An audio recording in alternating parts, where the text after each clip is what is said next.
Thank you for agreeing to present today. Hello, hello everybody. So please forgive my English. I am not absolutely fluent, so don't be horrified if my sentences are sometimes a bit weird, and if I'm searching for a word, maybe I'll switch to French. So I'll do a quick expose on a project we launched about 8 months ago. That's called RiPOST, and I've got a little presentation, very short presentation, in two parts, because we've got two types of activities.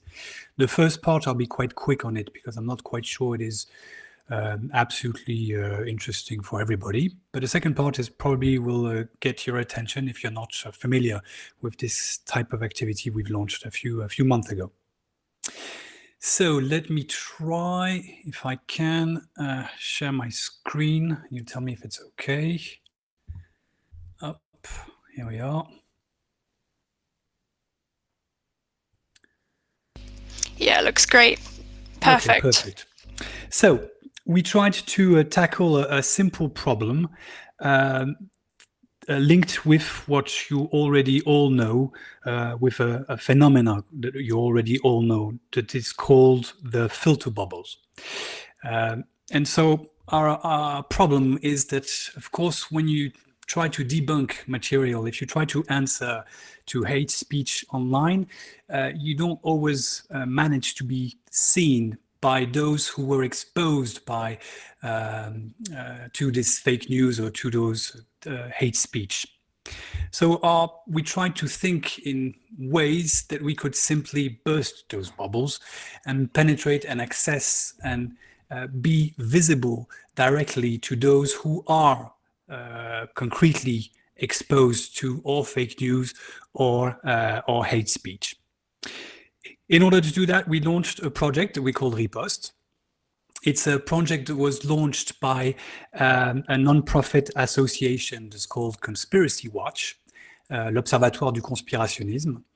And we have the support of the Comité interministériel de prévention de la délinquance, the CIPDR. It's a structure that depends on the Ministry of Interior in France. And we also have the support of the ISD, the Institute for Strategic Dialogue in London, that tries some kind of a think and do tank against extremism online and not only online. So our project has two aspects, twofold. The first part is called Repost Social, and there we simply try to tackle the problem of fake news and hate speech on social media. And the second part of the project that I think is much more interesting is called Repost Search, and it's based on using Google Ads and Bing Ads. So first, let's go directly to Repost Social. And here the idea is very basic and very simple. We try and use what is already online, the work that is done by fantastic institutions that try and face fake news, hate speech online, that produce incredible material.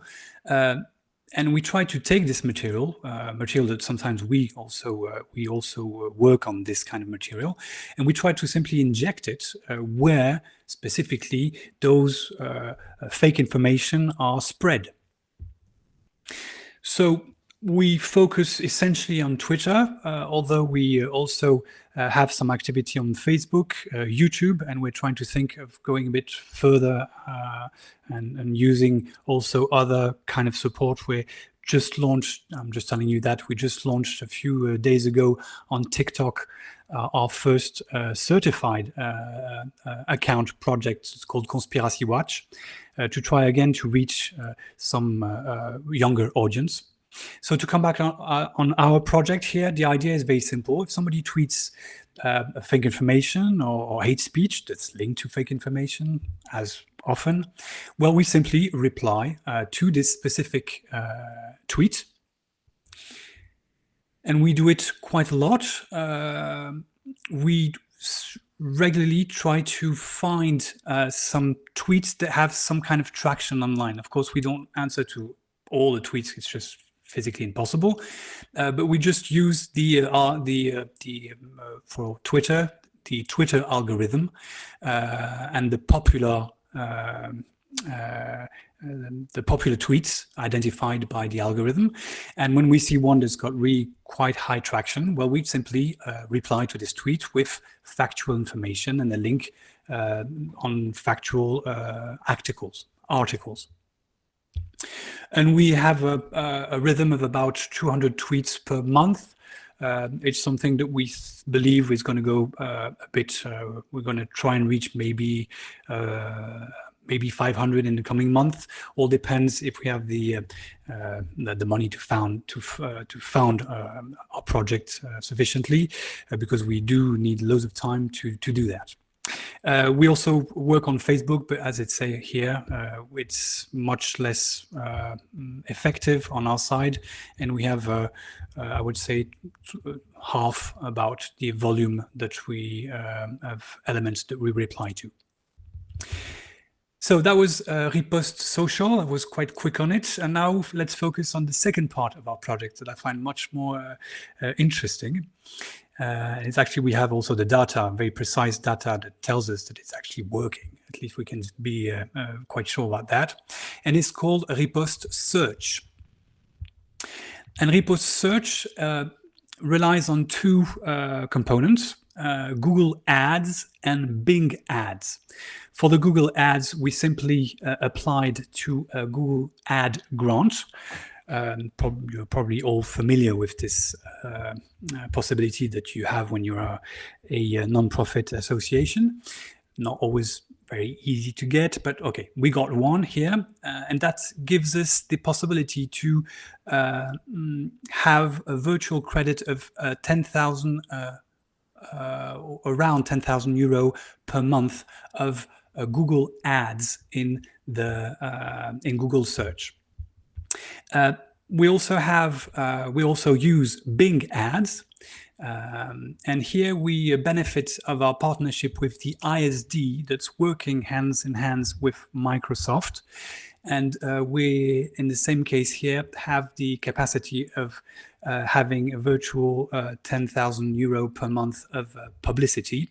And something very specific that we have through this partnership via the ISD is that we can do ads on subjects that are very problematic and are not usually easy to do and are impossible with Google Ads, for example. Terms concerning, I don't know, coronavirus or very toxic words that can be used online. All that can be bypassed with this specific relationship that we have with the ISD. So how does it work? Well, it's very simple. Somebody searches for a toxic material online, and the first result that he can see, it's not always the case, but depends on the algorithm, but the first result that he'll see is a sponsored result in which we will reorient the search on a fact-based article that we do or that we have found online and that we find credible. And here you have two examples of what it looks like when it works. So here on Google, for example, you can do the test, but there's one chance out of, it's not systematic. But if you type grand remplacement, that's used by the white supremacists or the racists or extreme right wing in France, well, the first result that would appear would be here, this announce that we pushed. And under that, you have the same example of what it could look like, when you do the same type of research on Bing here on New World Order, Nouvel Ordre Mondial. And here the first result that would appear would be ours. And here's, if you want to have a quick look at what it looks like behind the scene for the Google ads here. If you're familiar with those kind of publicity, it's nothing special. If you're not, well, here you are. We have here examples of publicity that we push. We use smart campaigns because it's much easier to do. And you have different kind of information on here. We have precisely the people who have seen it, people who have clicked on it. We've got a click-through. We know how much it costs. and you have a list here of some themes that we do publicity on. It can go from Soros, Bilderberg, the MH17 crash, Nouvel Ordre Mondial. It can be loads of different type of subjects.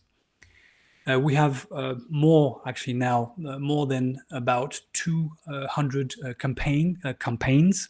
Each campaign is linked with about 10 other words. That means that when we launch a campaign, we have to identify about 10 words that are related, and there are 10 words that somebody could look for, and we would like him to see our result. And so that's about 1,500 toxic words that we already have targeted today on Google and Bing.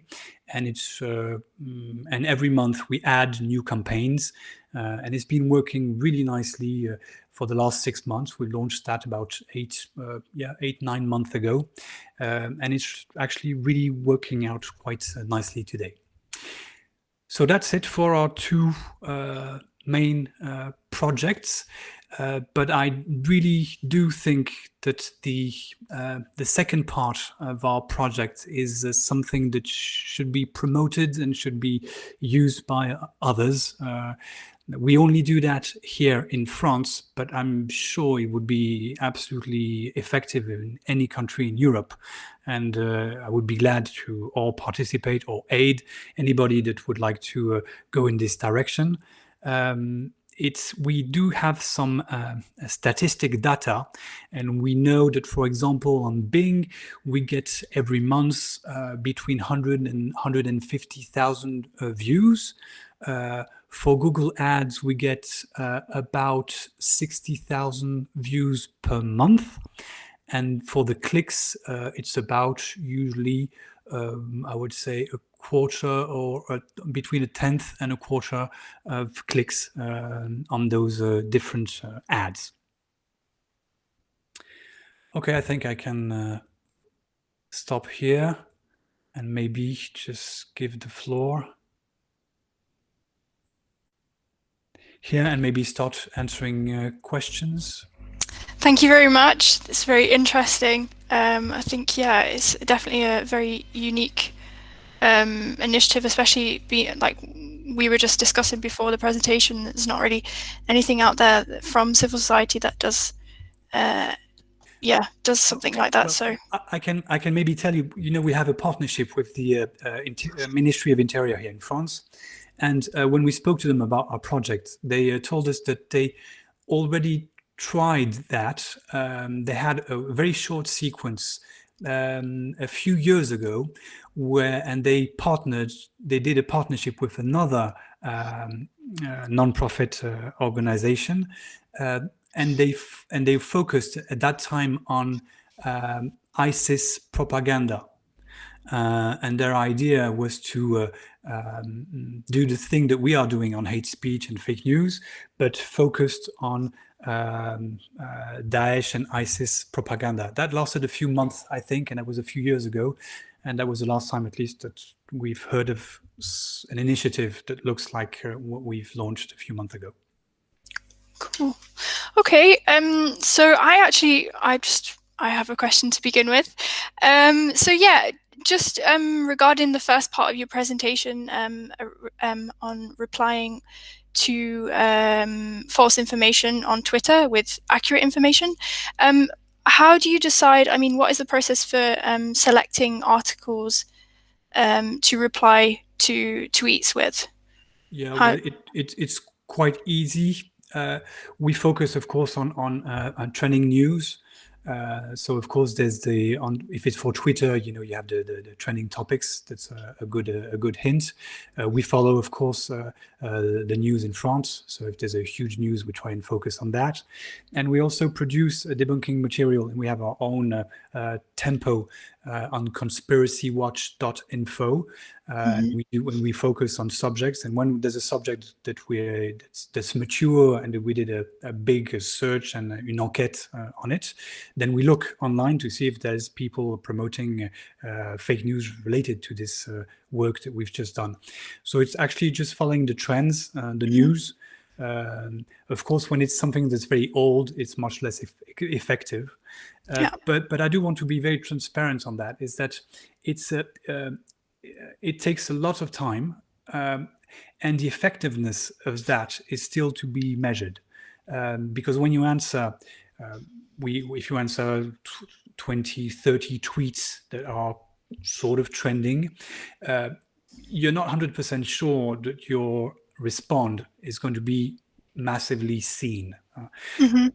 So we do have the statistics on the different accounts. We created a few accounts to respond on Twitter, and the statistics that we have are quite low, of course, because when you answer even a very high visible tweet, your answer is not promoted, is not visible in the same way.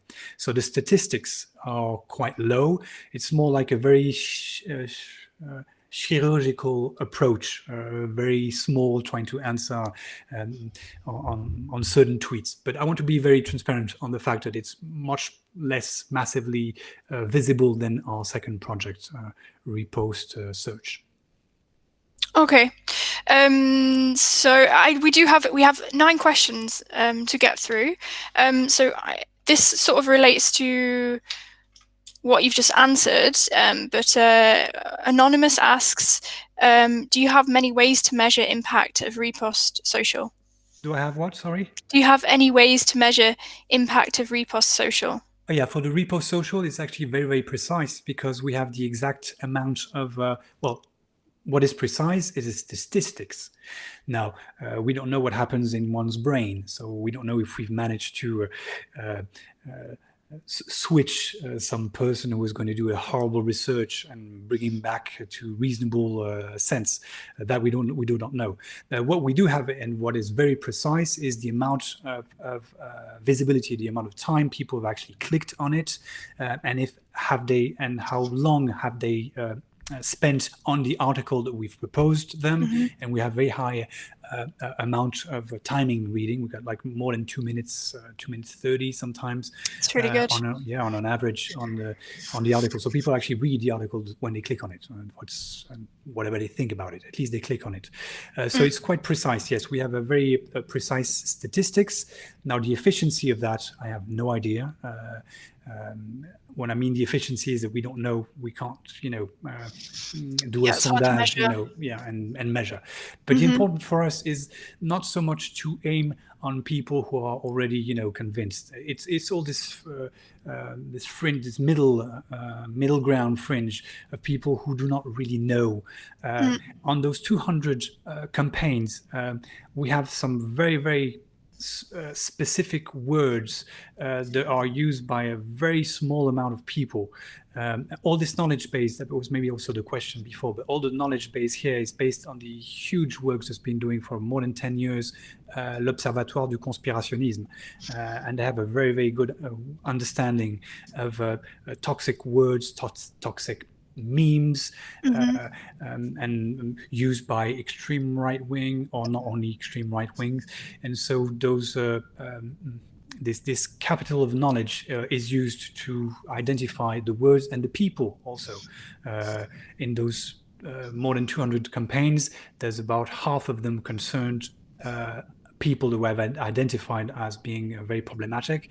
And so we always do publicities like, you're interested in this person, click here to have more information on this person. Yeah, it's a good way of targeting communities. Yeah. So just for we have another very popular question. Are you collecting the names of accounts who post false information? And maybe have you identified a pattern which accounts post? No, we do not list. We don't take a list, and we don't grab any information on the social part. I mean, on Twitter, it's public in any case. I mean, okay. But as for the profile, it's very large, and I mean, it's the same everywhere around the world. There's this huge ideological shift, and it's very difficult to identify a movement, because if you have some very small groups that are very identified, like white supremacists, extreme right wings, you have also on internet profile of people who are very difficult to identify because they have a mixture of beliefs. They can be extreme right wing, but they can also be left wing in some ways. Um, and and we also see online here sometimes groups aggregating themselves behind a theme, but they are not ideologically homogene. Uh, Homogeneous, yeah. so you can have behind enemies of Soros people who are extreme right wing, but you can also have people who are just believe they are anti-capitalist and extreme left wing, but we can find them all together online. Unfortunately, fighting the same fantasies sometimes. So there's no specific patterns that we've identified on using our social repost. And for the Google, we don't have any data. Everything is anonymized. Okay, thank you very much. So another very popular question, is the fact that ads are labeled as ads not sometimes perceived as an attempt to manipulate people, trying to pinpoint if there is a backfire effect or not? We haven't identified this because we haven't identified that. It's of course, we thought about it straight away, which is, it's obvious that if you see ad or announce on it, it looks like there's an agenda behind it, and there is, of course. But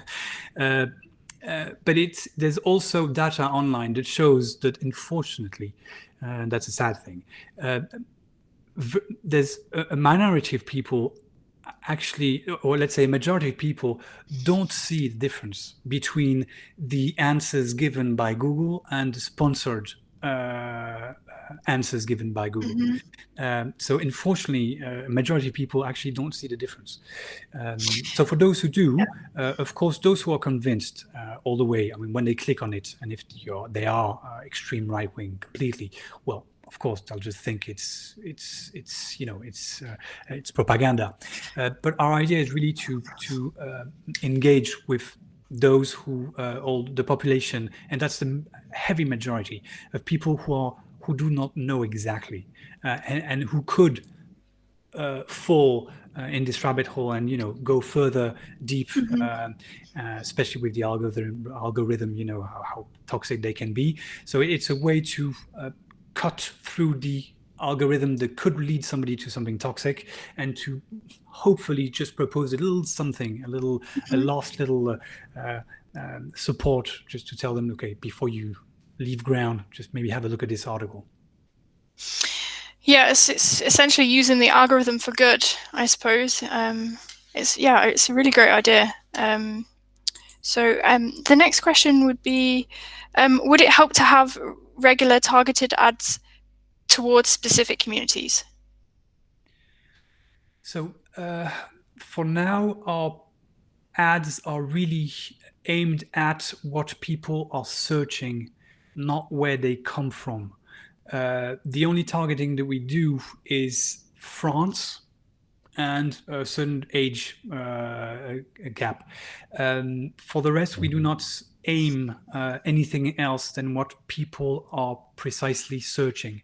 But what we are aiming as search sentences are extremely specific, and there is no doubt that somebody who would type Jew and money or something like that is somebody that we would like to address. Okay. Okay. So next question: how do you match the false information on Twitter? Sentence similarities or /links? I'm not sure. If I understand, we answer with we share a link. So we try and be extremely neutral in the tweet, the answering tweets. We try to be extremely neutral because, of course, we don't want to, to enter any kind of fight. And we only say something like, if you're interested in this subject, maybe you should have a look at this.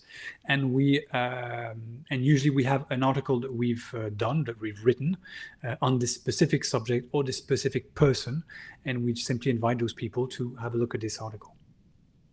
Okay. So I probably have a follow-up question to that. So with search, it's all like the advertisements are always linked to links on Conspiracy Watch, or Yeah. do you also So include? for Google, we have to have links that are linked to our primary site. That's an obligation that you have when you have a Google grant. You Hmm. cannot do a Google with Google grant. You can't do an ad that links with something that's out of your own site. So that's for Google grant. As for Bing, we have a special partnership, and with that, we're able to broaden our spectra, and we can actually reorient to any kind of content, and that's what we do. We can put a publicity for an article of AFP in France or Le Monde article if it's relevant. Hmm. And that's actually a very good deal that we have with Bing, even if unfortunately Bing has less traction than Google. Hmm. But with Bing, we have extremely high audience on Bing, very strangely. As I told you, we have something like 150,000. It grows every month. It grows, but as of today, we've got between 100 and 150,000 views per month. And we also launched very recently some publicities on fake news around coronavirus, what is Hmm. absolutely impossible in the Google Ads environment because Hmm. that would be flagged by the algorithm. So we do a really specific and very toxic. We aim very toxic words on Bing. And just a follow-up question with Bing as well, as you have the freedom to redirect to different websites, do you tend to redirect to articles from fact checkers, or generally just traditional media outlets? Generally, fact checkers. Hmm. The main fact checkers that are in France, the most popular, AFP Check, Le Monde, Les Décodeurs, and basically those yeah, the mainstream, I would say, fact checkers. Okay, thank you. So the next question is, what methods do you use to define the content that contains hate speech? So if it's for the Google and the Bing part, um, here we have really worked for the past 10 years on identifying subjects and themes and sites that promote, let's say, fake news and hate speech because it's always linked, and we have, like, I would say, about 500 about 500 elements that we follow quite thoroughly online and not only online. And those are the main core subjects that we try and follow. So there's themes, but there's also individuals that we follow. People who are not very well known publicly, but who are very active online and do have their own community. But there are themes that are very, very small, like, I don't know, for example, if I say to you the Kalergi or the Kalergi plan, very few people know what it means, what it is, but it speaks very strongly to a very fringe right-wing community. It's a fantasy conspiracy theory that says it's going to be like a white white genocide in Europe or something like that. And it's really used by the really hardcore extreme right-wing movement. But this term, of course, nobody knows it. And our job is to try to identify those keywords that are Mhm. used by those small communities and to put a light on it and to give information, factual information on what those theories are. Okay, and just a follow-up question as well. Is it possible to apply for a PhD collaboration with you in content analysis matters? Uh, I don't know, maybe. I would, You can contact me by email because I'm not the director of this structure. I only participate in it, but we'll exchange email and who knows. perfect. Yeah. So next question would be, do you think qualitative interviews with focus groups could help to understand the effectiveness of your project? Maybe that I do not know. I couldn't say. Yeah, probably, I guess. But Mhm. I really think since it's open to everybody. I mean, I would just love that everybody just takes this system and just tries to spread it around and try to do the same in other countries. As I said, we're ready to help and to partnership with anybody who's ready to try and do that anywhere in Europe. We can give you some tips.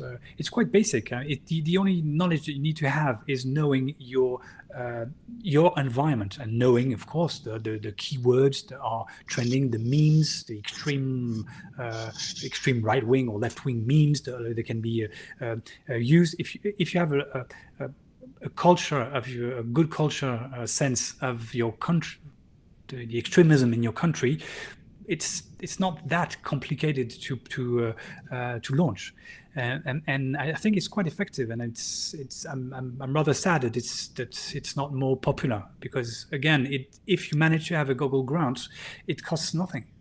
You just have It just costs nothing. Time, yes, it costs time and energy, but that said, then you have a capacity of having about 10,000 euro of publicity per month, what is quite huge. And just so that you know, you can actually go beyond that. In specific case, we were told by some people in Google in France that you can actually go up to 50,000 euro per month if you follow some certain conditions. We're not there yet. We're reaching the 10,000 euro per month. We're not there exactly yet, but we're coming to it. Once we'll be beyond this level, then we'll apply for 50,000, and we'll do the same kind of publicity and multiply by 2, by 3 the numbers of campaigns that we've launched on Google.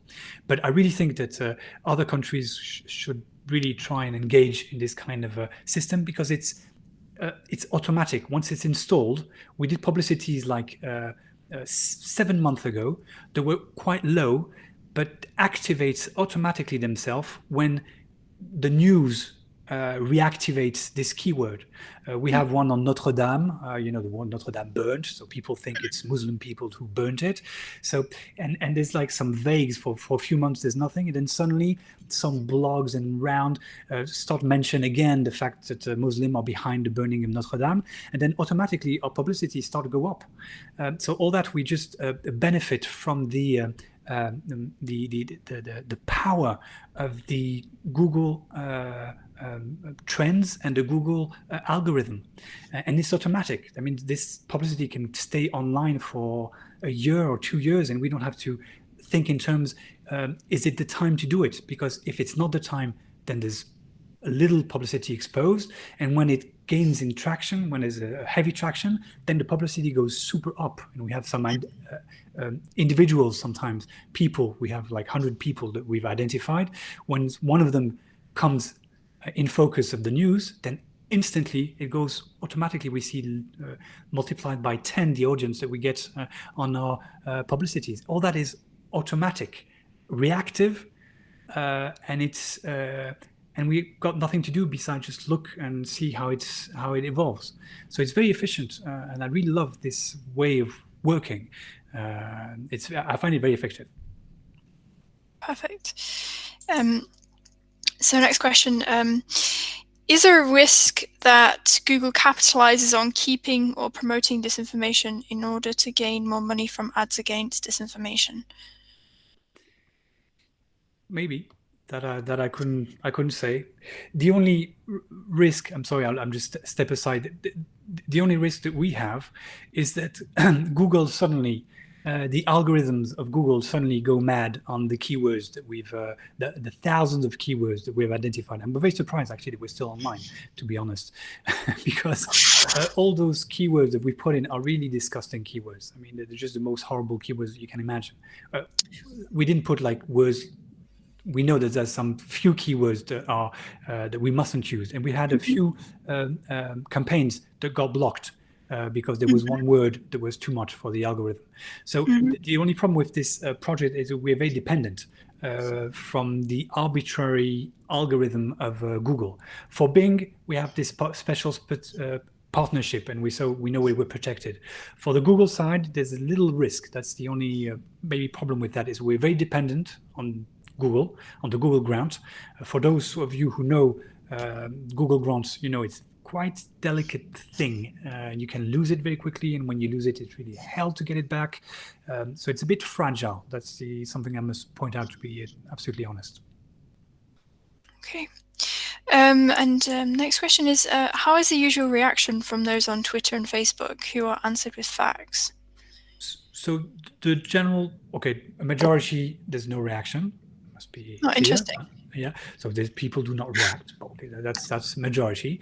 Now we have, I would say, a small part, maybe let's say, maybe 1 in 5 would actually react negatively.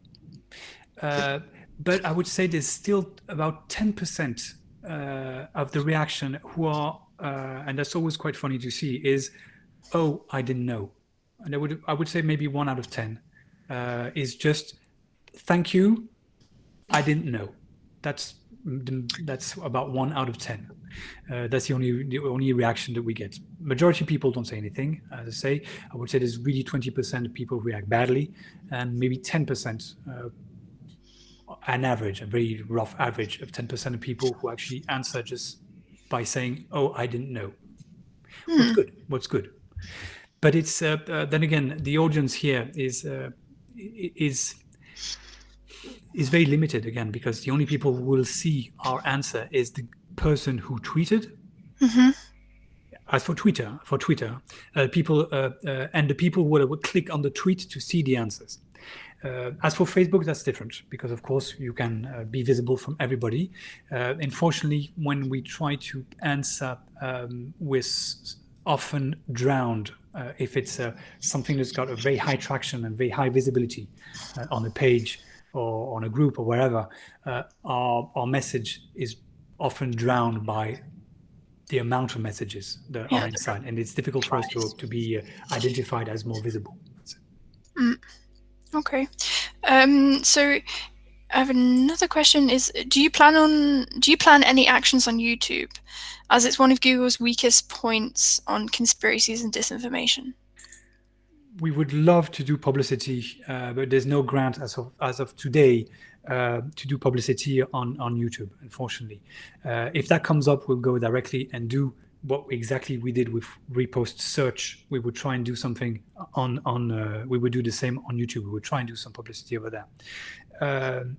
We've actually worked a bit on YouTube, but it was very complicated because we created a few accounts, and a majority of our accounts got very quickly shadow banned by the algorithm of YouTube, meaning that if we create an account and answer 10, 20 video with a very small message, and specifically with a message with a link, very quickly the algorithm identifies you as a spamming profile commenter.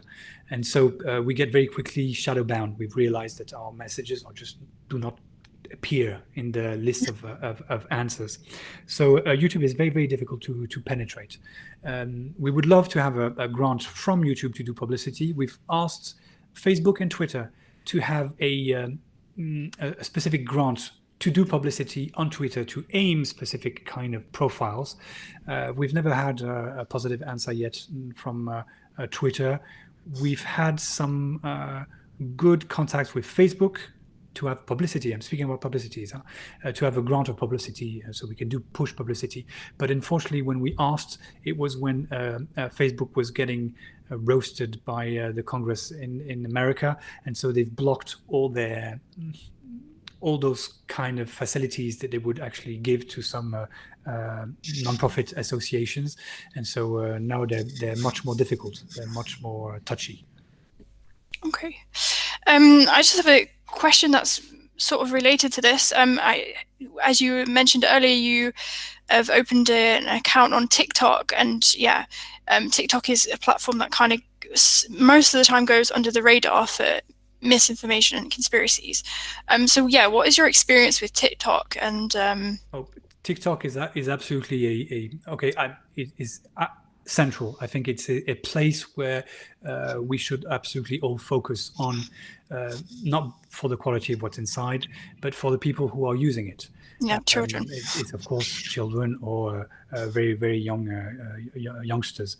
Mhm. So I've been following TikTok for about 1 or 2 years because I was very intrigued by the fact that the alt-right, the American alt-right, and some stars in the American alt-right were starting. That was a year and a half ago. Were already trying to penetrate TikTok. You have somebody like Paul Joseph Watson, for those who know, who's very close to Alex Jones in America. So he was the first that identified penetrating TikTok to promote his propaganda, his racist propaganda online. And so we're very intrigued. It was not the only one. It was other movements also. The alt-right was trying to penetrate TikTok. So I was very, very quickly quite intrigued. And of course, there's been many papers since then showing that there's fake news that can be promoted. You've probably all read it, and if you haven't, do go and read all the articles that's been published on the Pizzagate revival through TikTok today. The Pizzagate is an old.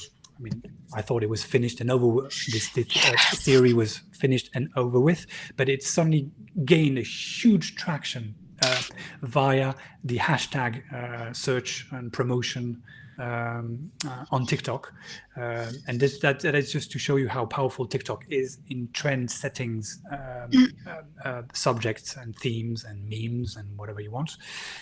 So for me, it's a very, very, very important ground to focus on. So we've launched a few weeks ago Conspiracy Watch on TikTok. We got certified by TikTok. It's actually TikTok that contacted us through other ways, and because they saw that we were doing work in France against fake news, and so they said, look, if you want to give it a try, and we said yes. So and this account just created now, and it's starting to work quite nicely. I mean, I can see the audience is quite significant, but it's not an easy space to penetrate because there are specific codes, trends, there's a specific language, and you also have to follow some rules. So the algorithm, the algorithm actually helps you to go up. It's a very difficult place to penetrate, also because it's probably of all the platforms the one that is mostly worked with algorithm. The algorithm are enormous on TikTok. The content that you see has been worked by the algorithm very, very heavily, much more than other platforms. But okay, I'll just end on saying that TikTok is a very, for me and for us, a very important place to focus on. Absolutely. Yeah, for sure. Okay, so next question is, how many people work in this project? Is it voluntary? So we are between 2 and 3 working on different projects. There's the Repost project. There's actually the TikTok. There's also a project that I'm the one who's working on that one. And we also have Stop Hate Money. And there's 2 other people that work for the general structure. That means l'Observatoire du conspirationnisme. Okay, thank you. So next question, how do you see the scaled application of this model? What are the potential limitations or unintended consequences? So what is fascinating with the social part of the project is that sky is the limit. If we manage to get 50,000 euro per month, we'll spend 50,000 euro per month, and that's for one non-profit association. If there was others, they could spend the same amount, possibly. So, I mean, for us, I mean, really, the sky is the limit. We have 200 campaigns, and they're adding, and there's nothing gets old. Each campaign, as I told you, stay alive and reactivate itself when necessary. So I mean, at the end of, I mean, we'll double that in another 6 months, and we'll maybe double it again afterwards. So it's really exciting because there's absolutely no limit. It just grows and grows and grows and grows, and it's always effective. It works 24 hours a day.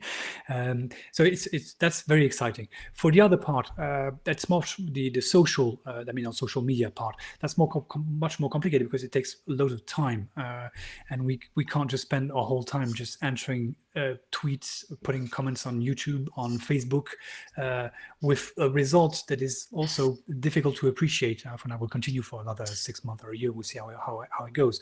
But there is a limit to that, and it's very time consuming.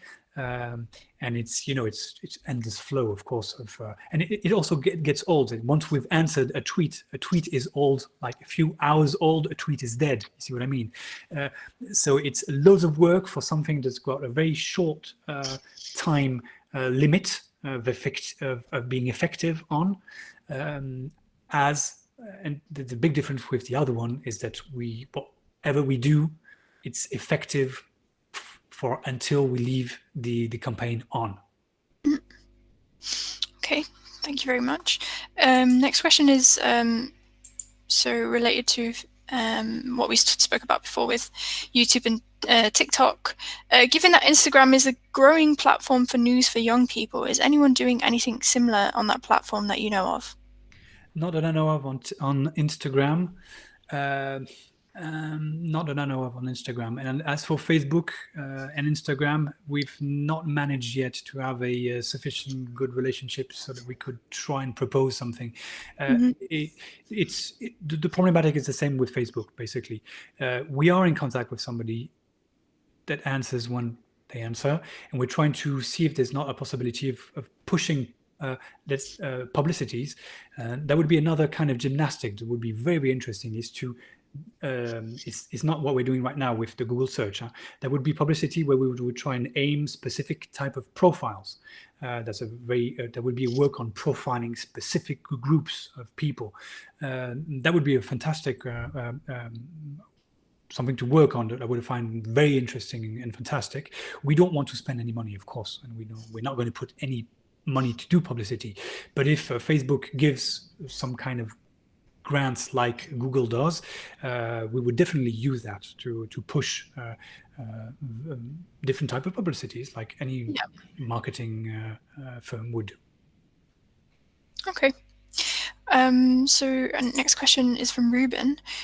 Is the silence of the media to be considered a sort of misinformation on purpose? Sure.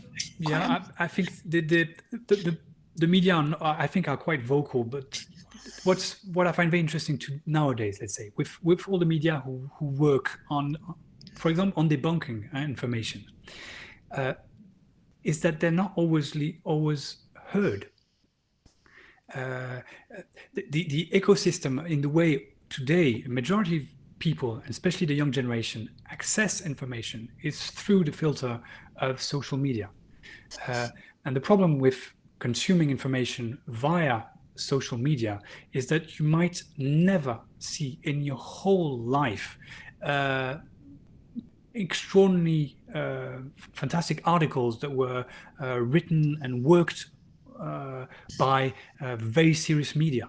If you're not following this media on this social media, you might never see what he produces.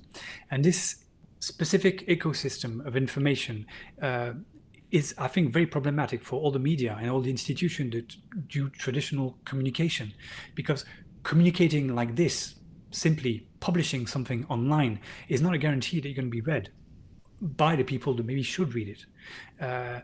Then again, because very simply, if I don't follow you on Twitter, you do not exist. If I'm not following you on Facebook, I don't see you, and that's very problematic, because this ecosystem is really, it's like filter bubbles, of course. It's kind of problematic, but it's a very questionable moment in our time. The fact that people do not access all the information that's published online. They only access those that's been filtered by the algorithm of the social media. Okay. So we are near approaching 5 o'clock, so I think we've got like 2 or 3 questions left. So Anonymous asks, any ideas on how to evaluate the effectiveness of the Repost social approach? For the social part, the effectiveness is quite basic. Basically, we have the statistics of each tweet that we have, like you have on your account on Twitter. So we see the statistics that we have, basically. So we can at least measure a little bit if we have been a little bit seen or not a little bit seen. And we have the feedback that are really the response, the concrete tweet in response to our tweets that we can appreciate. But that's a very small set of data upon we have to try and estimate, is it efficient or not? So it's complicated to estimate.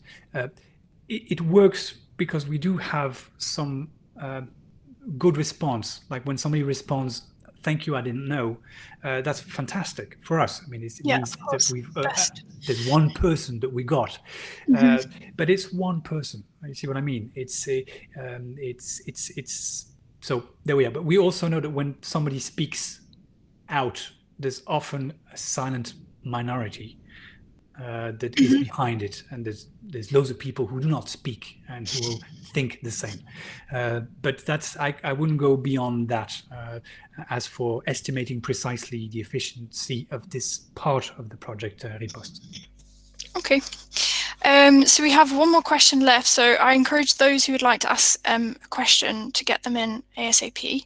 I also have another question. It's actually related to the infodemic. So as you said, Repost it's been going for like 8 or 9 months now. Have you noticed with the infodemic there's been basically too much false information to cope with? I suppose this relates more to your social media part. It's actually the search part. Sorry, the search part. Yeah. For the search part, yes, it's actually exchanging with the ISD in London. We told them we wanted to do some campaigns with the coronavirus, and we had to wait to have their authorization to push this kind of publicity, because it's very, of course, a very sensitive area, and I understand, of course, that those search engines are very try to watch out on this kind of issues. But they've managed to implement some campaigns, and we launched. There was 2 main campaigns that we launched, linked on specific fake news around coronavirus. I think if it comes back on the table, hopefully not, with the winter, I think that we'll probably implement much more campaigns, and in prevention we'll set up much more campaigns to fight this infodemic, because it was, of course, the most toxic thing besides the illness itself, the most toxic thing that we've all witnessed online, especially on social media. The bubble filters were huge and powerful, and the fake information really incubated in small bubbles in different social media, and no social media was exempt of this very, very major problematic. What was for me very fascinating and very was the fact that we had some international actors and state actors that were also using social media to push fake news around coronavirus. And we've had a few examples in France. You can look at that online, with the Chinese embassy on Twitter that promoted some false information on Twitter, of course, around the coronavirus. So it's quite vertiginous to realize that this arena is now open to state institutions that can, for with a very small effort, can just create an account on a social media and spread their fake information on any country they want. Okay. Thank you very much. So we have one final question, which is a very interesting question. It's an ethical question that really... Oh, we have one more. So we have two more questions. So we'll get through this one and then finish with Trisha's. So yeah, how do you discriminate real hate speech from the same label against someone who is just expressing opinions? That's a complicated question, Yeah, a general question. very complicated. The thing is, we're lucky we don't. How could I say, the things we focus on are, for majority of them, are illegal content in France. So it's usually quite easy. As for the how do we identify hate speech, I think it's a long, how could I say, a long philosophical question to engage in. But basically, it's promoting hate against a community of people. I think that would be the smallest, how could I say, definition that I could use. Mm-hmm. Okay, thank you very much. Yeah, it's a really tough one for freedom of speech with any kind of response. Just one thing, yeah. What I find also fantastic with our projects, it doesn't infringe freedom of speech. It just proposes within the freedom of speech another information to other people. That's what I find very interesting in this project. It's the same project that we have also with Stop Hate Money. And the idea is not to censor or to block anybody of spreading false information online or hate speech, but is to ask, we do about the same thing that the Sleeping Giants do, but with some specificity. But the idea is just to ask those who give the money to those who promote hate speech if they're okay spending their money on that, or allowing them with their money to gain traction. So those two projects do not infringe the freedom of speech. They address it in a different way. We propose more information, or we try to say to firms who get money, are you okay that on your platform they're using your platform to get money? Are you okay with that? If you're okay with that, go on. If you're not okay, deal with it. Yeah, it's a great way to let others make an informed opinion. So Trisha asks, I'm preparing an experiment to test responses inserting facts on the tweets of the radical right Flemish politicians that spread disinfo. Do you have any tips on what to avoid? Sorry, to avoid in doing what?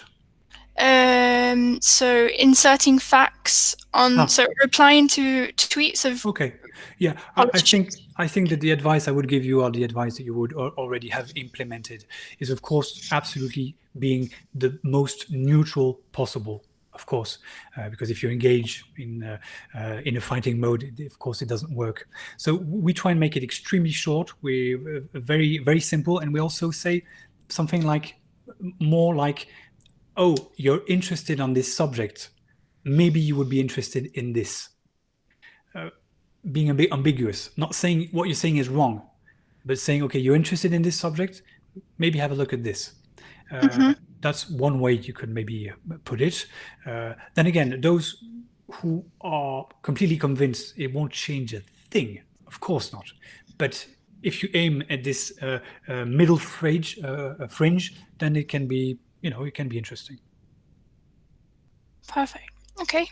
Yeah, so I think we will finish up there. I found it a really excellent presentation, a very interesting initiative, in the sense that, yeah, you're using the online advertising business model for combating misinformation. So it's interesting to see it from that perspective.